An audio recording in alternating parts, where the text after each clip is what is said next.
Every live game for the rest of the season on Sky Sports, BT Sport and Premier Sports. I'm prepared to do anything I can to play for my country again. Do it then. What about your start to the game? It wasn't bad, was it?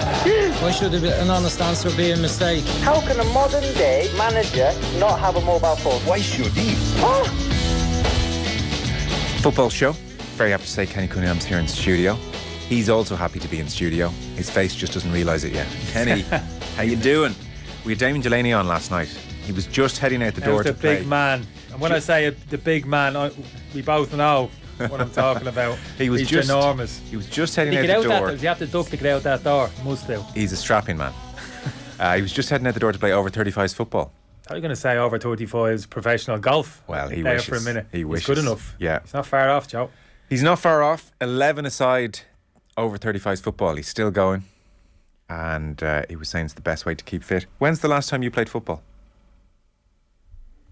Oh, it must be. It's a few years. I've played very little actually. My last real game of football was at there was a charity game at the Aviva. It was Liverpool v Ireland selection. For the Liverpool supporter, the gentleman, I'll have to apologise. His name is injured around the Roma game. That's right, yeah. So I was asked to turn out for that for obvious reasons. I said I would. I hadn't played a lot previously, and I had a bit of build-up time. So I actually managed to do a bit of training, and I got a few games under my belt because I need to kick a ball really, because you can run as much as you want in straight lines and whatever, getting a bit of fitness. But you know what it's like on the pitch and with a ball at your feet, it's different. Yeah. So that was the last time played a bit of fives on the lead up to that and played the game, and that was it. It was pretty much that was pretty much I was done. Since then, and that's some years ago, Joe. I haven't jumped in. I've always been a bit fearful of that stupid, that kamikaze 2-foot tackle from somebody like coming at you, you know what I mean? That last ditch, and like cleaning you out and breaking you in two and all that. Like down the pub the next day. A&E. Down the pub the next day. A&E. And I showed Kenny Cunningham who's boss. Yeah, exactly. I showed him. Old twinkle toes Cunningham trying to embarrass us. Put him in his place. Yeah, Sean Cox, by the way, the fan. Sean, of course, And you played in the Lee Miller tribute as well, I think, in Porky Queeve. Yeah, that's right. Ago. They're probably the only two games. Yeah. And do you not have a five-a-side itch? Okay, they being injured worry aside, but just the feel of a football and playing a five-a-side, is that gone? Yeah, no, I do get it, Joe. Don't get me wrong. When I have turned up and had a game, I have enjoyed it. I must admit, I have enjoyed it, but it's just that little bit of a fear factor, that stupid, that little kind of injury or that type of thing. I'm not in a situation now where I turn up in the training ground the following morning and suddenly, click me fingers and there's a massage. Physio massage me ego. Yeah. No, not that one. No, lads, and you're that type of thing. 3 weeks later, you're back on. It's different now, isn't it? You know what I mean? Yeah. And I've seen lads carrying injuries around the place, and I thought, we're all different, aren't we? Just men. I don't want to be in that kind of situation, kind of physically. Interesting. Yeah. Surprised at that, because the odds are slim that you get anything bad. Sore muscle maybe, but. Well, if it was maybe technically a little bit better on the ball, I can get it and give it a bit quick. Generally, I tend to labour a bit and the ball comes to my feet. Second touch of tackle. You can't have that many 50-50s. TNT, touch and tackle. Yeah. It's a curious thought, though, isn't it, to have been in the top 1% of footballers in the world, which you were by dint of being Premier League footballer, probably even higher, and to be so good at something, and then that's just it, might never do it again. I'd be scratching that itch regularly. To be fair, I'd be getting a good five-a-side group. Like, you wouldn't want a pinball five-a-side, but if you had players former Premier Leagues, let's have a little game. You had to have played minimum League Two to get into this game. Yeah, I think you're right. The dimensions of the pitch. Remember turning up a few on the bigger pitches with the lads, and it was no good. The younger kids, with bit of speed and agility. You know what I mean? It was disheartening. But you're right. The kind of five-a-side pitches. Yeah, and a little competitive edge to it. No, you're right. As I have dipped me toe and I have enjoyed it. It's not a case of I'm not really enjoying this anymore. You do, but I just have to be careful with myself. I've just kind of stepped. Never say never. Don't get me wrong. Fair enough. I'll take you throwing this at me? Listen, I might potentially myself and yeah. A few people I text. I might put a game together for you. Good standard. Oh, I'd make sure it was a good standard for you. Is that right, yeah? I'd make sure it was good for you, yeah. And so, because you're very fit looking, not to go Tommy Tiernan and Roy Keane on you, but you're in good nick. How do you keep fit? All you talk about is food. I'm constantly eating food and eating it, talking and eating it. Sorry, what was your question? How do you keep in such good nick? I don't know about good nick. I've never put on weight, so I don't really have to. If anything, I'd have to be careful losing weight. You're maybe one of those. Yeah, so I take over. Yeah, you're right. I probably take. One of them. I know lads that have finished playing. That's me done. Don't want to see the inside of a gym. Don't want to see me running on the whoosh. That's it. That's you know, what I've had Roy was enough of saying that. the other night. Yeah, that's right to a point. Yeah. No, so I'd be a little bit different, I suppose. I just, no, we're all different animals, aren't we? So I just need a little bit of this and that, bit ticking over, whatever it is. Not much. I wouldn't be kind of mad stuff. Wouldn't be hiking up Carr and Sewell or doing like, you know, triathlons or that type of thing. Although there was a time, I did have an ambition to do a little maybe mini triathlon. Yeah. Yeah, there was a stage I was doing a little bit of running and a bit of swimming and stuff and quite enjoying it, and thought maybe I'd raise the bar a little bit. And I think David Myler is aspiring to do an Ironman, which is an Ironman, well, that's serious. That's phenomenal. Like, yeah, that's I must admit a huge amount of. It's just the time job, big commitment, and sometimes your training is absolutely huge. Diet as well. You have to be careful in terms of your sugar intake. Wouldn't suit you. Oh yeah, I'd have big issues. You have to walk by thunders every day. Paul O'Connell's like that as well, actually. I remember him saying that he struggles to keep weight on, which is infuriating for the rest of us to hear. So he wouldn't put it on easily. So you're in that bracket. Yeah, exactly. Yeah. Is that like an ectomorph body type or endomorph? You're one of those. Someone will text in. FA Cup third round. Did the magic dust get you again? Where are you on the FA Cup? Yeah, not quite, to be honest with you. I mean, it's just coming from all angles at the moment, the football, isn't it? My Jesus, it's ridiculous, isn't it? Yeah. I mean, every night, we don't even have to look if there's a football game on. You just pitch up in a pub and ask them to put the football on, and there'll be a game there. I do think seems to be the case. I do think we'll get to a point pretty soon where the Premier League will just say, do you know what, akin to basketball, there's just going to be a game on every day. Certainly in the next decade, maybe even sooner. There'll just be a Premier League game on every day. Yeah, I mean, it's been exaggerated this year in terms of the World Cup. Everything's been concertina a little bit, isn't it? Like that August to November schedule was really, Champions League, the whole shebang. And they're still playing catch up a little bit, which is why we're getting those midweek fixtures. And obviously factor in FA Cup and Carabao Cup as well. Yeah. This week. I wouldn't go as far as to say I'm sick of it. And I had me eye on it over the weekend. Don't get me wrong, but I wasn't like, you know what I mean? I wasn't just parked in front of the, No. Tell you, around like chasing games left, right and centre. I had a look at the Chelsea game, obviously, and Manchester, and looking out for a cup. Wasn't too many fixtures, Joe, to be honest, really. Who won the FA Cup last year? Liverpool. Did they? There were 2 domestic trophies, didn't they, Liverpool, last year? Who did they beat in the final? They beat Chelsea and everything in the final. It was Liverpool and Chelsea in the final of everything, wasn't it? And last City, year. no? I could be wrong. Oh, it was Chelsea. Was it Chelsea? I thought Chelsea got to a few finals. Penalty shootout, wasn't it? There was a couple of great games, and I think those finals were great between Liverpool. I thought they were some of the best games last year. Wasn't it Quaven? Wasn't that the scored the penalty? Can't remember. No. I can't remember. You can't remember either. That's an educated guess. I know he scored a winning goal, didn't he, in one of the finals, yeah. Who won the FA Cup the year before that? Wigan.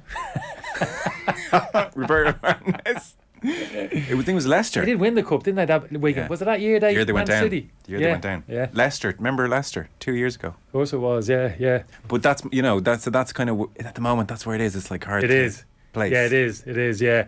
I think maybe next year, no World Cup, and back to the usual parameters in terms of games coming at you. Maybe. Yeah, but no. I must admit, I'll pick and choose. I'd say. Yeah. For those screaming at the radio, Keller has scored the winner in the Carabao Cup. One of them. Tomato. Chelsea though. Was it Chelsea as well? Wasn't it? Yes. Because it was Kepa, wasn't he? Never saved the. Jeez, can you remember the last save Kepa made? Can you remember the last good save that Kepa made? Go on, tell me. Well, that's what I'm saying. I can't either. I was watching him the other night. It was the first game against was a Man City, like the Grealish cross. Yeah. I mean, I couldn't have been the only one. Grealish even said he thought that Kepa was going to get it, and then Dave Jones followed up with, "Do you think he should have got it?" And he was like, "Oh no, I'm not saying that." What did you think? Did you when you first saw it? Yeah, I was surprised it made it all the way back to I was surprised it made it all the way through. It's unbelievable that he never threw himself out there. I was thinking sometimes if there's, you're throwing yourself into bodies, Joe, you're throwing your hand, you're going to get studs in your face, that type of thing. Well, maybe there's a little bit of hesitation. But there was none of that. There wasn't a congested, 6-yard box. even at a stretch, you're thinking maybe as Grealish puts that cross, you know, the covering defender was Azpilicueta. Yeah. Now he sticks out a leg. You're thinking, well, if it hits his studs and deep, you know, redirects it back towards the goal, is he thinking maybe I've got to put the brake? But that's a stretch, Joe. You know, really struggling to make an argument there. I just feel as if he's got to react. You know, his brain's got to click into gear. Then his body's got to react. He's got to try. Even if he gets a left hand and pushes it back into the so-called danger area, that's got to be better than like allowing that ball across your 6-yard box. Yeah, it was a strange moment watching. It was Yeah, but then I'm thinking, like, then off the back of that, you're thinking, well, I was thinking, where's the last time he actually pulled out a save? I thought, oof, top class save. He strikes me as, if I didn't know who he was, I'd be looking at him thinking he's a good championship goalkeeper. You know, decent shot stopper, not overly commanding in his penalty box. I don't think he plays any type of real kind of person. He doesn't look the most vocal. Yeah, he's 6'6" or wherever he is and shoulders, but take that out of the equation. Just in terms of the rest of his game, there's very little there for me. 75 million, absolutely astronomical. They look as if they need another goalkeeper. To give the FA Cup a bit of a push, fourth round will see Manchester City against Arsenal on the 28th of January, which is a Saturday. So Man City, Arsenal. They haven't played each other in the league yet. They'll play 2 weeks after that at the Emirates, and then they'll play... Where's the FA Cup game, do we know? City. It's at City, is it? Yeah, and then they'll play in April again in the league. So these Man City Arsenal games have the potential to be decisive-ish when it comes to Premier League, depending on how things go. To what extent does that fourth round meeting play into those future games? I think it's a factor. I think it does matter. We're probably talking maybe small percentages here, but yeah, I just think psychologically it does. They'll both go full strength? 2 weeks out from... Yeah, I think so. It'd lean you toward... Yeah, you'd have to say if you're Pep Guardiola and Mikel Arteta, and I asked them, maybe publicly they wouldn't admit it, psychologically for the players, you want to win that game and take that kind of confidence, that momentum into the first league. What's better? Some would spin it the other way, wouldn't it? Well, lose that game, it gives you more of a hunger, you know, maybe you come back. But I'm not too sure. I think that's a bit of a weaker one, to be honest with you. I think if you go there, especially Arsenal, if they were to go to the Emirates and turn them over and win, you know, you can't tell me like that's not going to help them put them in a better place when they go there 2 weeks after that. So yeah, I think it actually matters, and it'd be interesting to see how that is reflected in terms of the teams, in terms of the quality that they put on the pitch. They won't be putting the kids out, we know that, but I think it matters, and I think that I'm really looking forward to that actually. You know, the way Pep is talked about as more sophisticated tactically than your average manager. I don't know if you agree with that. Oh, you'd have to break that down. Sophisticated. I think that might be a bit of a stretch for me. I understand what you're saying. Accept the premise for a moment. Yeah. Do you think Arteta, by dint of having worked with him, will have a deeper understanding of the thinking that Guardiola has more so than other managers? Do you think that's a big advantage to Arteta? I think he has a deep and understand, but I think you see in terms of how his Arsenal team play, I think you almost seen aspects of Manchester City replicated. Thing.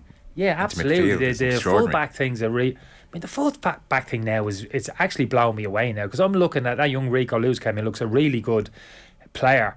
And I'm looking at really how those... Initially, when we saw this kind of full-backs coming in, and Philip Lahm was the first time I saw I'd done at Bayern Munich. Philip Lahm used to do it. I used to think, oh, this is interesting. What's going on here? And then we've seen it more at Manchester City. But it was always like they dipped in and dipped out. It was that type of thing. You'd see it and then, you know what I mean, flash and it was gone. Yeah.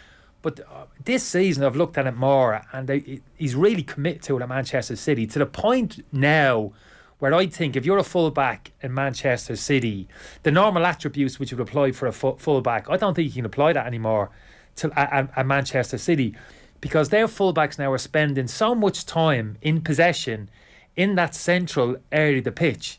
You've almost got to have the attributes of a central midfield, because that's where you're playing, Joe.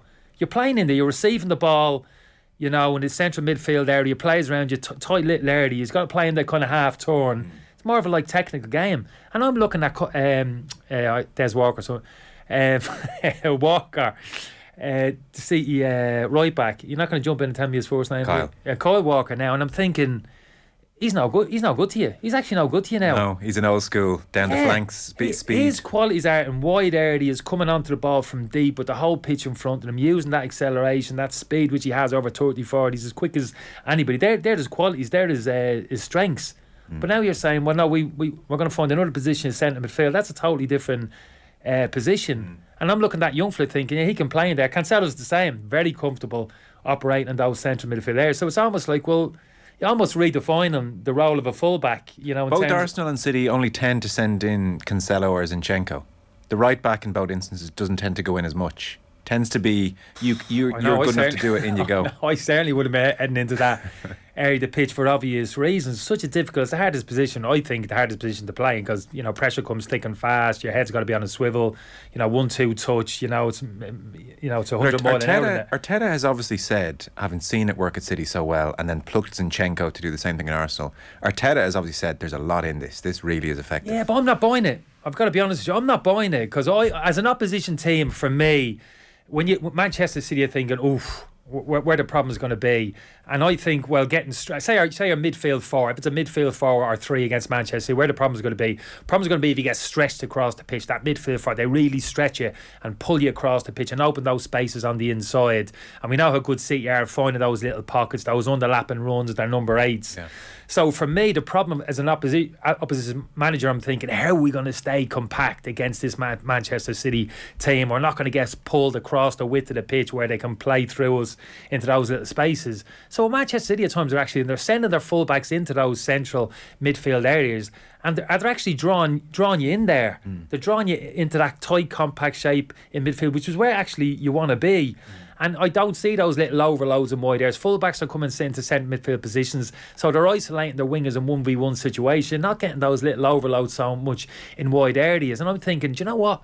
As long as my fullbacks were happy enough to deal with their wingers kind of 1v1 situation, I'm actually quite happy with that extra player coming into central midfield. Even though it pushes on, for instance, Xhaka and you create maybe but overloads further up the pitch. You've said it there. So Xhaka, so you're pushing Xhaka into what, a number 10 position, really, where you're pushing him out. He's more like that inside left channel. I don't inside feel left, but he's higher up in Odegaard's space. I don't think. You're right, but he's higher up the pitch and he's looking down the pitch now. So he's on the half turn a little bit. He's having to play in a tight area.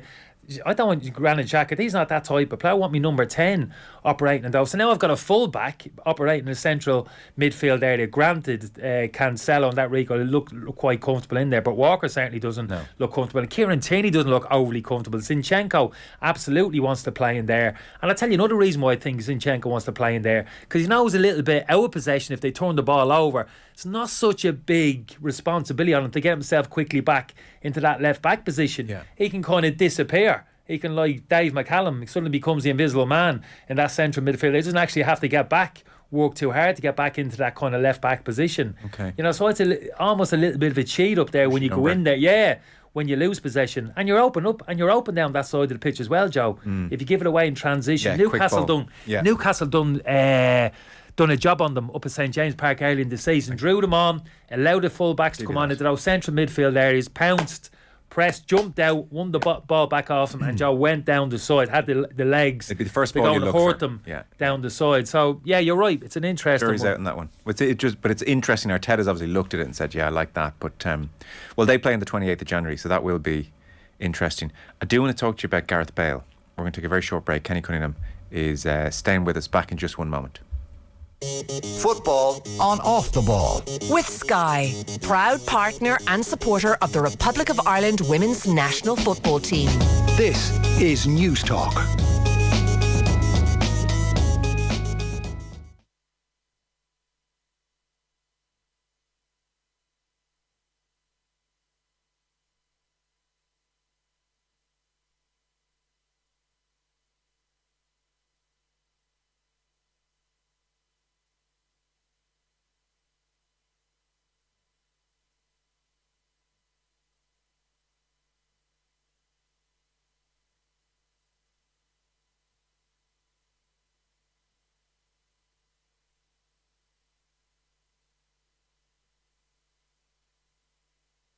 Football on Off the Ball with Sky. The Premier League is back. Watch every live game for the rest of the season on Sky Sports, BT Sport and Premier Sports. This is News Talk.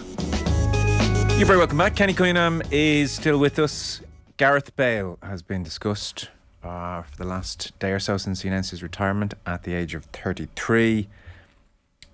An extraordinary career on paper Footballer of the Year twice with Spurs, 2011, 2013. In 2013 had that move to Madrid for 85 million sterling. He walks away with 17 trophies, including 5 Champions Leagues, 3 Spanish Leagues, 3 Club World Cups. He has scored maybe the greatest Champions League final goal of all time. Certainly it's in the conversation. 106 goals in 258 Real Madrid performances. And for Wales, 111 appearances, 41 goals. And so you would think that would be a very straightforward legacy. And for some people it is. People are talking about him as the greatest British footballer that they've ever seen. And yet many of us are saying, oh, that's a career tinged with what could have been. It's kind of a nuanced grey area, Gareth Bale's career. So talk to me. Did you say could have been? What could have been? Oh no, I wouldn't agree with that. You think he fulfilled his potential? Oh, I think he did. That's it. Now, are you factoring in terms of games missed, in terms of through injury and stuff like that? Yeah, injury factor, but I think you've got to separate that, Joe. I think you've got to separate the time out injured. Fair enough. Through injury. But I'm also throwing in, and this, I want to pick the right word because you'll jump down my throat for one thing, but also to be fair to him, not quite attitude or application, and yet that's the sphere I'm getting into. We're going to argue that one around in circles, Joe. We're never going to. I understand what you're saying. That's been thrown out there at him in terms of his focus and his total commitment to his profession. Even 2019, when he's barely 30, looking to move to China. I just feel this guy checked out early. Yeah, I know. I think it's too harsh. I think he's an amazing talent. Phenomenal. You forget, don't you? You forget how good you forget his time at Tottenham. You know, such was his impact and his success at Real Madrid. The trophies there, the overhead kick that you're talking about. And there might be people out there, football supporters of a younger age, who actually can't remember Spurs that period that he had. How long was he at? How long was he at Spurs before he jumped?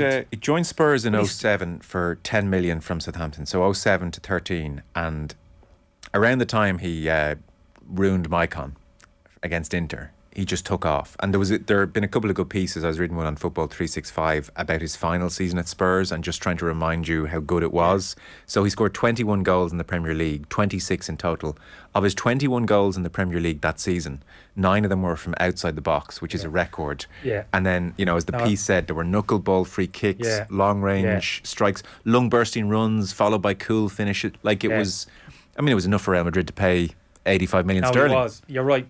People forget how good he was those last couple of seasons, and you're right, he was doing everything, scoring all sorts of goals. Came into midfield a lot. That was coming into central areas there, winning the pockets, dropping deep, dribbling. Remember a couple of amazing dribbles, you're right, shots outside the box and all sorts. That was clearly was at his peak. Obviously, he got the move off the back of it. So that's how good he was, and that was obviously best league in the world, and he was probably the best player in the best league in the world for a period of time. So that goes in his favour clearly. Now off the back of the jump to even Real Madrid, I couldn't even imagine, Joe, in terms of that step, even as well as he played at Tottenham, going to a club like Real Madrid, their history there, the players which they've had, the dressing room which he went into. Difficult dressing room. Yeah, and having the expectation level there, and have almost immediately kind of hitting there. I don't remember those injuries around their head too often those first couple of years. No, I don't think he was out of the team for too long period. So even then, going into that kind of environment, and not just holding your own, but excelling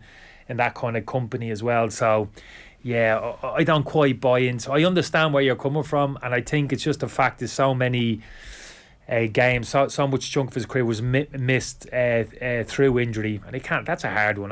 That's a hard stick to hit when somebody with the games you missed through injury. Do you not feel he burned with desire for Wales? And that even him holding up the Wales golf Madrid but that's too easy, flag, Joe. That's too easy, Joe. I'd use that. His performances for Wales remained. Good luck to him. Exceptional. That's the way it should be. But for Madrid, that's the way it wasn't there. Yeah, but I can't say it wasn't there, Joe. In terms as things went on, he wasn't there. He wasn't on the pitch. Yeah, he wasn't fit. Well. Are you telling me? Yeah, of course there was games you could nitpick towards the end there when he played. He didn't, you know what I mean? And there was a lot of stuff going on behind the background there. A lot of politics at that kind of football club. And sorry, so that's where I say the unfulfilled potential. Maybe the politics distorted things, and he fell out of love with Madrid, or something went awry, and he was looking to get to China. Yeah, I think so. But that is why I have this sense, and I'm not saying it's because he's a bad pro, but this sense that actually maybe a different club, different politics, we could have seen even a whole lot more from this guy. He was that good. Yeah, I think maybe in terms of his maybe attitude, application towards the end, there was a lot of stuff going on in the background there. Maybe some agendas against him at the football club, trying to get him out, etc., etc. So all of that thing was going at the same time. But I mean, your point about like, he really turned up for Wales, looked as if he was, he was more happy turning up in a Welsh. Well, why wouldn't you be turning up for your country? That's the way it should be. You know what I mean? We don't see enough of that in the modern game. When you play for your country, so you dig a little bit deeper, you find something. You're that inspired in the people around you, and what it means. And it's always been the case. It was the case when we played. I'm sure it's the case for the lads in an Ireland jersey now. It kind of means that much to them. You feel that kind of weight, responsibility. Your country, your family, the whole shebang. We've spoken about it before, so you find a little bit extra. So that was clearly the case with him. With Wales, so I admire that, to be honest with you. I had no problem with that, and he wore his heart in his sleeve, and he wasn't afraid to come out and say it. And even the comments, some of the comments, the interviews which he's done the last couple of days, I must admit I was very impressed in terms of how he spoke, just generally about people who had helped him, etc. But in particular how he spoke about his country and his teammates, his international teammates, and what that kind of meant to him. I mean, that was really impressive, because of the reasons that you're saying, Joe, the level that he played at, the environment he was in at club level, and then he turned up for his country, and he had to pull that dressing room together. He was playing with players who were operating Division 1, even Division 2 standard. It didn't matter to him. He didn't have an arrogance about himself. Yeah, it didn't matter to him. That's a great point, Yeah, he pulled them all together. They were no different to him. They were all wearing the same jersey. They all got the same respect from him. And you sensed a bit of that as well, that the players could see that in terms of how he carried himself when he was with them, and they responded to that, and he kind of probably dragged a little bit more with those players. It's funny you say that. If he had more of an arrogant presence and was more liable to do the Ronaldo hands in the air, that could have really been corrosive in that dressing room. Yeah, I think, absolutely. This is the point that I'm making. I think he was that positive. He was such a driving force in that dressing room in terms of what they achieved, in terms of qualification for the major championships, which they did, European Championships and World Cup. Just a little bit of a shame when he eventually got there to a World Cup. World Cup's the pinnacle, isn't we all feel as if you played in a World Cup. Just when he got there, he just couldn't produce the type of performance that he would have wanted. He'd done his best. He went to America, got games, minutes, hundreds. Obviously his total focus was on that World Cup, but just couldn't do it. His body just kind of let him down a little bit. He gave very little. He would have given a lot in terms of the dressing room and around the players, the hotel and all that type of thing, but on the football pitch itself, which is the most important place, just couldn't tap into that form. So tell me this, it's a slightly reductive question, but I just want to get a sense of where you do rate this guy. He is being talked about by various people as the best British player that they've seen. Where is Bale in that conversation of British players that you've seen? Yeah, well, you have to, forward, obviously we're talking forward attacking players here. So for me, you can never have an argument, who's the best player. So for me, you can't argue the strengths of a centre forward and a right back. No, I hear you. We can't compare Kenny Cunningham with Messi. You're both of a level in your respective Exactly. positions. So you're talking about British, those forward. I haven't really given a lot of thought, I know, to it's be honest, springing but I in. can't. I factor in the trophies to an extent, but I'm not one of these, 5 Champions League, it's got to be him. You factor it in, yeah, absolutely, but that's not the be end and end all. I just think he's up there. I suppose you're talking about the last 10 years. You're talking Rooney. I'm thinking lads who stepped out again. Rooney at Manchester United, what he achieved. He's got to be up there. I mean, longevity as well would be a factor to an extent, but again, not huge for me. And obviously, in terms of the games that he played, goals that he scored, probably 1 and 2, Joe, was a little bit less. You said over 100 and touch less. Yeah, for Real Madrid. But this was a lad who played as a winger, like a deep line, midfield, just off the front. You know what I mean? That type of player as well. And then again, you'd factor in goals of significance, some people. So all of those, I think he's up there, Joe. We can argue around the houses. He is right but up I think there. He's there. Yeah. He's absolutely in the conversation. And that's where you have to leave it, I think, with this. I see people fighting about these things, like Messi, Ronaldo, Maradona and Pele, for obvious reasons, of late. That conversation bubbles to the surface. Yeah. And it's interesting to a point to have it, and we all throw it. But at the end of the day, you have to say, listen, lads, they're all great. No, it's a bit silly. There's no right or wrong here. No, we'll move on. Messi, Pele or Ronaldo? Are you? No, I'm joking. You haven't even mentioned the man's name. Who?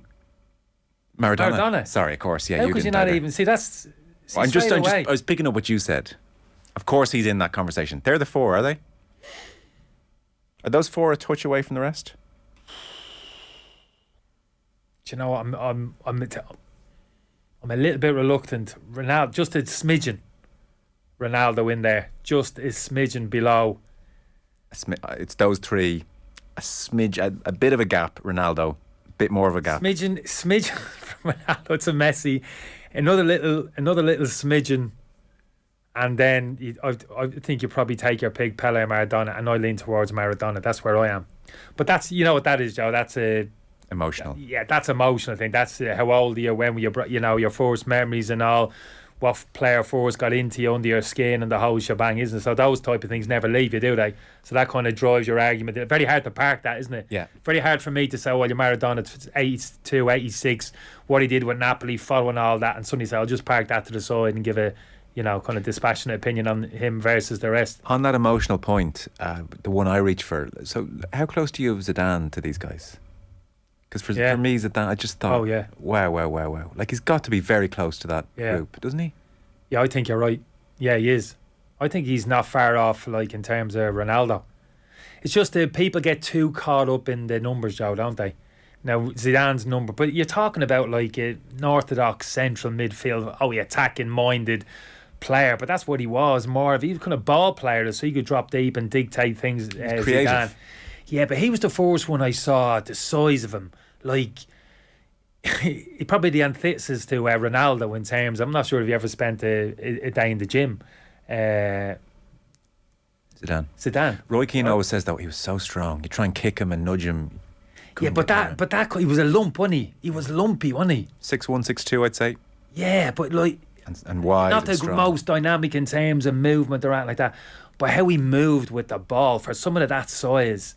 How he moved, almost that kind of ballerina, but was a little bit at odds in terms of when you looked at him. Didn't kind of make sense when you looked at the shape of him, like junior footballer. Yeah. Like kind of junior footballer, big lumpy lad. You know what I mean? He big feet and like had that toes pointing inwards. Didn't make sense. Walk. Shouldn't have really, shouldn't have really come together when you looked at him. But then you fire a ball any height at him, like first touch, perfect. And but Roy was like that in terms of first touch. So Roy talks himself down technically. Players of Man United wasn't, but Roy's first touch was unbelievable. But I agree with you. But but Zidane more adaptable. Zidane could take it at any height. Zidane could dance with the ball. Yeah. Could dance with the ball and drop the shoulder and just manipulate. Roy probably didn't have that so much at that level, as good as he was. You know what I mean? Zidane had that. That was like absolutely mesmerising. But you're right, actually. You're absolutely right. Good. Zidane, I think, deserves a mention. Because he doesn't get mentioned. Like, the next names that people would go for after the conversation we had would be Cruyff. Yeah. Some people would throw in George Best. I think Beckenbauer would get a mention, and I think... you're absolutely right. I think John Giles would certainly mention Busby, and I feel Zidane is a touch forgotten, and he belongs in that second, third tier. I said Busby. Charlton. Bobby Charlton. Yeah. And I think Zidane belongs very much in that conversation. Well, funny enough, last night, it was in my ma's last night. I brought this up as a joke, by the way. Hold on. So last night, flicking through the channels, I said, Jesus Christ, man, it's not going to be Gogglebox again, is it? It must be something else on. Who's your favourite? Do you prefer the Irish or the English Gogglebox? I drifted and them, to be honest with you. I don't mind. If I was producing Gogglebox now, you'd be the first phone call I'd make. Well, listen, so I switched RTA, Liam Brady documentary, 9:35. It wasn't on. Exactly. What happened? Got everything organised around Denzel Washington when Ian's house, let's get everything organised, get the kettle on, boom, tray brought in, sitting in Denzel Washington. The Phantom documentary. The Equaliser too, and not even the best one. Not even the best Equaliser, the second one. That was just I was a bit. Yeah. And the reason I was, because again, you're talking about, just funnily enough, all players and Liam. So Liam was one for me. Liam, we all know Liam. We all know what Liam, career. But do we like? Because I was one of them. I kind of understood generally where Liam, Arsenal, and jumped to Italy and all of that. But it was only during the lockdown that a little bit more. Well, hold on. Let's have a little. Liam jumped to that was a good Juventus team he went to. Hold on. They won the league that. Okay, he played most of the games. He took the penalty, I think, did he? To win it? Yeah, I think it was back-to-back league titles his first 2 years there. And the only reason he bounced was because Platini came in there. Won 3 Ballon d'Ors and was, Platini. So you look at someone like Liam from an Irish perspective and think, hold on, this is really more impressive than you. We know how good he was, but do we really know how good he was? You're talking about Bale jumping to Spain, different environment, pressure. You could argue the same. Like Liam was only 20. Was Liam 24 when he went? He wasn't that old when he went to Juventus. That was a big decision. That was like, right, I'm off. I want to experience something different. And I'd argue, like, Juventus at that time, that was a bigger challenge than maybe Bale going to Real Madrid. Liam going there, the player that he was, going into the environment, he went to Italian football at that time in terms of how they played the game over there. But the type of player he was, putting himself into that, with all the challenges you have going in different culture, language, the whole shebang. So, yeah, Beckham, Denzel Washington pops up on the screen on the train. No, I'm with you. I was disgusted. I even was so confused. I went back and had a look at RTE +1 to make sure have I definitely missed this, because I feel with Liam Brady, I would say most people in my generation and younger have seen about 20 of his goals, maybe between Arsenal and 1 or 2 Italian ones and some Irish ones. But like in terms of watching Liam Brady play a full 90 minutes or getting a feel for his, I don't remember that. His neatness on the ball or the things that made Zidane great. I've no sense of, but based on the goals he scored, I can imagine kind of know it. Yeah, pretty special. You're aware of it. Yeah, but I think once you kind of immerse yourself into it a little bit, so I think Liam's quite unique in that respect. So you're talking the argument who's the best, or an Ireland thing maybe might come up, and for obvious reasons, being Johnny, Liam, Roy. Would you have Dennis Irwin in the top 5? Yeah, I would have Dennis for the reasons that I'm saying in terms of the positional thing. But I think what Liam did, not dwelling on that, what Liam did going abroad and the amount of time, the impact that he had, for me, I think that's a factor. If you're talking about who's the best, and of course, who's the best Irish player of all time, no right or wrong, is there? But I think you have to factor in what Liam did, that jump that he made at that time, the impact which he made at those. I think that's a fact. It's an argument for Liam Brady was the greatest Irish player of all time. I think so. Yeah. It's a factor. You know what I mean? Yeah. Certainly his career stacks up against anyone so easily. So you say like Dennis Irwin, right? So I say to people, when I turned up for Ireland, right? So fullback. So people thought Robbie, for obvious reasons, Damien, Roy, absolutely hands down. But I went into the Ireland team. I was playing with Gary Kelly, already came into the team. Steve Finnan, I probably said this before. Steve Finnan rolled in after that. Dennis was there at the start when he came in for first couple of games. Gaz, Steve Finnan, Jeff Kenna. Jeff Kenna got about 30, 40 caps, not too sure. Good player. Could have got another 50. Yeah. 10 years before or after would have got another 50 caps. What a lovely player Jeff was. Couldn't get into that team. And Stephen Carr came in. Now, Stephen was a little bit unlucky with injuries as well during his career. At his best. Stephen Carr at his best. Joe, any team in there could have torn Barcelona, Real Madrid, Italy, any of them. It was absolute machine. Was he a gym freak or was that natural? No, he was natural. He'd done his work in the gym. Dynamic, strong, not that low centre grab, the old traditional kind of fullback, aggressive in the tackle, mouthy, vocal, miserable, blah, all of that. Great. Getting forward, unbelievable in terms of. Against Holland, he had a stunning game away. He had a few, but he could get up and down the line. Remember a goal for Tottenham? Do you remember that goal like 30, against United? 40? Yeah, was that against United? Was it? Yeah. He probably didn't score enough. I don't know what. But I'm telling you now, if you broke down Carr, there was a time when Carr was playing for us, and I was over the other side of the pitch. Usually played kind of left side. I was looking at him thinking, there's nobody better. This lad's the best fullback in the world. He's the best I've almost ever seen. And I could make the argument about Dennis, Gaz, Steve Finnan was unbelievable. He's cool. He was Terminator. He was he really got blood in his veins. He was unbelievable as well. Yeah. So that's what I'm talking about. It's a fullback, best player in the world. What's all that about type thing, you know what I mean? But God, when you list them out there, that era, how did you get a game? When we're talking about never got a game of fullback. I know that, absolutely. I remember playing a game of fullback early on, coming into the team and kind of scratching around. Played me debut at centre half alongside Paul and Babsy. That's a back three, was great. Good players around you, so it's unbelievable. Yeah, Dennis played that game, was away in whatever. So hang on, the back five was Dennis, you, McGrath, Babsy, yeah. I don't know who played the other side. Might have been Jeff, actually. Anyways, yeah, phenomenal. I was like, Willy Wonka. It was unbelievable because Babsy and And Paul had played in the World Cup in the 94 and all that. It was only little. And Dennis, of course, was... Anyway, Ray in front. I think Andy... All the lads were there. What's my point? I don't even know. I've gone off... I've gone off point there. I distracted you there. Oh yeah, fullback. So I started off centre half. So I've ended up getting pushed into like a fullback for a game, a friendly game. It was against Croatia, and Mick played me right back or right wing back or something. I don't know what it'd been. Probably didn't play too well in my first game. Probably thinks let's throw him in a fullback, see how he goes. And I've been reasonably comfortable there because that's what I was playing at Millwall at the time. I had to learn how to play kind of fullback.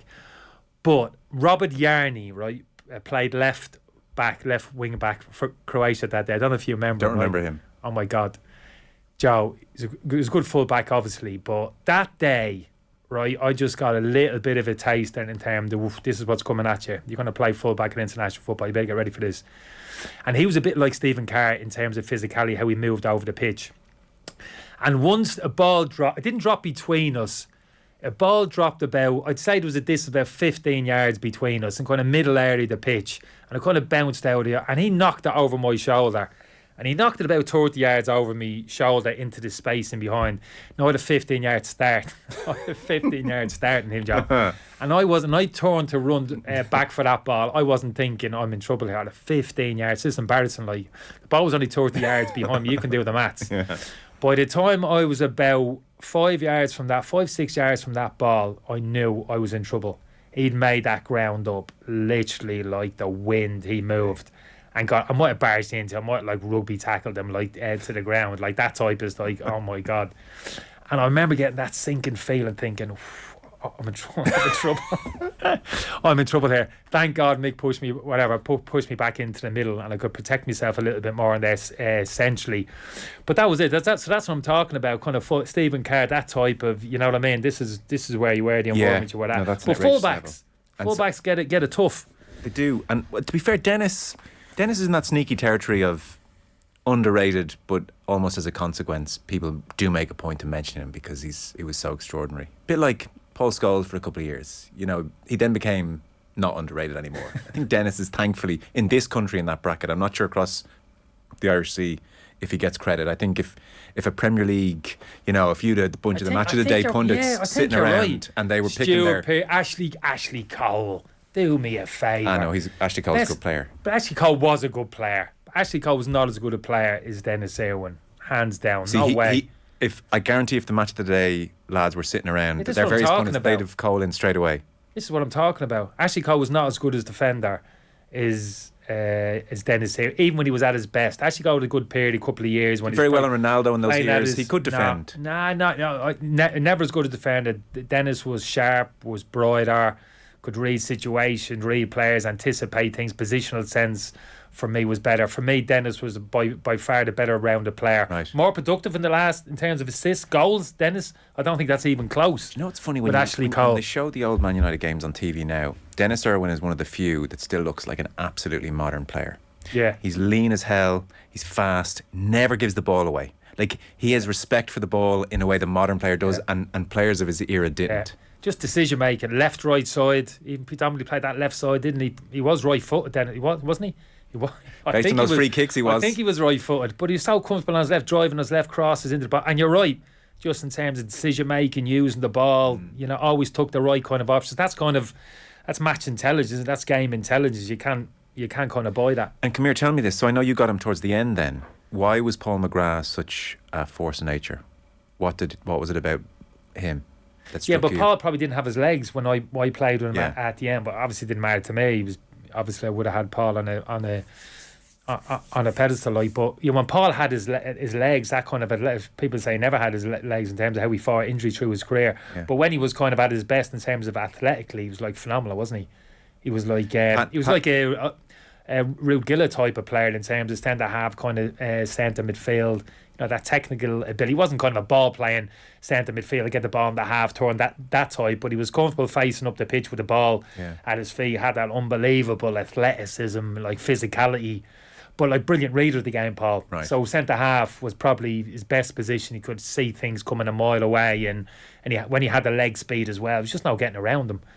And even when he lost a little bit maybe in his legs, still very sharp between the ears as well. So Yeah, and calmness, you know, the whole shebang. Yeah, Paul was unbelievable. Pat Nevin, who is on regularly here and was a beautiful dribbler, said McGrath was the nightmare.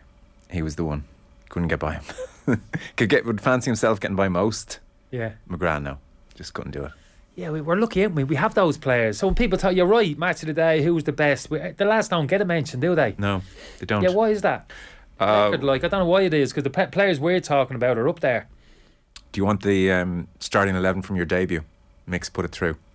This is 24th of April 1996 against the Czech Republic friendly. Oh, Czech Republic, yeah. In goal, Shay Given. We had, now I don't know if this is information, it sort of is, I'll give you the gist. So Phil Babb, Kenny Cunningham, Paul McGrath. There's a back three right there. Was it McGrath in the middle, you two either side? I think I was one side, yeah. Yeah. Dennis Irwin, Jeff Kenna. Jeff, yeah, I got that right, yeah. Ray Houghton, Mark Kennedy, Alan Moore, Andy Townsend. Niall Quinn up top. Yeah, Cass on the bench, yeah. Yeah, Mark Kennedy, Alan Moore, lovely player, left-footed players. Mark Kennedy got a goal at Lansdowne. Early on. Don't know if you remember Yugoslavia. I think that sealed the move to Liverpool in a way. Yeah. Winning goal, left for about 35 yards. That place went up, Joe. You know, talk about those nights at Lansdowne Road. That one I remember, that goal, the kind of whoosh, the noise that went up. It's great. Lovely player, Mark. Curtis Fleming came on for Dennis Irwin. Liam Daish came on for Phil Babb. So you obviously, Mick obviously said, I'm seeing something there with McGrath and I need Cunningham. to see a bit more from this Cunningham. I haven't seen enough. And he didn't see it. Obviously, if he threw me at right back for the next game against Croatia, he was thinking, I got to find a place for this fella to play. But that was great. I spoke about it. I must have spoken about it before. I'm sure you have. Yeah, and that trip was brilliant. Even afterwards, we went out. Was that away from home? Yeah, it was away from home. We had a night out. We were out that night. We were all together. Did you ever drink? No, never drunk, but it didn't matter. We were all out. We were all having a drinks. Most people drinking. Some people might have been the only one not drinking that night. To be fair, that might have changed. That might have changed later on. But I can't remember who said it. Someone said it to me. See, it's such a silly thing to focus on alcohol. Who cares? But someone did say to me that you were one of the few people that he ever came across that genuinely didn't need a drink to be in the thick of it on a night out and have fun. Yeah, I'd hope not. Yeah, but it is hard for if you're stone cold sober out with a football team. I don't think it'd be unique in that respect. As the game kind of changed a bit, there was lads maybe didn't drink so much. We're all the same. We're all part-time. We all loved being in each other's company. But that night was special. That was new for a lot of us there. Mark, Alan Moore, Curtis, that would have been new for a lot of us. Shay would have been in the goals for too long. So being all out together. And I remember like Ray and Andy, you know, mate, it wasn't a case we were all out and the lads, Paul, Ray and Andy were a little clique and Niall over one side of the bar and all the young lads were kind of, you know, running around fucking playing marbles in the corner the other side of it. That's how we were all together and they made a big effort to kind of incorporate us all. And I noticed it, you know what I mean? Yes. I did recognise that, well, hold on, I can see what they're doing here. And it was great, you know what I mean? The lads kind of loved it, pulled everybody together. And you remember that type. Funny, Roy spoke about it, didn't he? Good pros in the dressing room and stuff like that. And he was right, because that was the first time I saw it in an Ireland jersey. Do you think that dictated how you then treated? Yeah, I think so. It sticks with you. It resonates, because you remember that feeling, wow, that really mattered. That made a big impression. I really appreciate it. That made an impact on me. So you do. I think as time rolls on, that kind of stays with you. And you kind of, you hope you kind of play that role yourself further down the line. Yeah, I think that is important. We're out of time. That all came from a joke, Messi, Ronaldo or Pele. You know what you're doing, Joe. That was Nothing a joke. Happens by coincidence with you, the ultimate pro. I picked up on you. And you said it, and then that was Gareth Bale, and here we are. So we're not talking about Graham Potter. Thank God, says everyone. The football show is brought to you by Sky. Watch every live Premier League game this season. Sky Sports, BT Sport and Premier Sports. Kenny, pleasure. Thank you. Yeah, enjoy that. Nice one, Joe. Football on Off the Ball. With Sky. Watch Premier League, Women's Super League, EFL, Scottish Premiership and much more. Live on Sky Sports.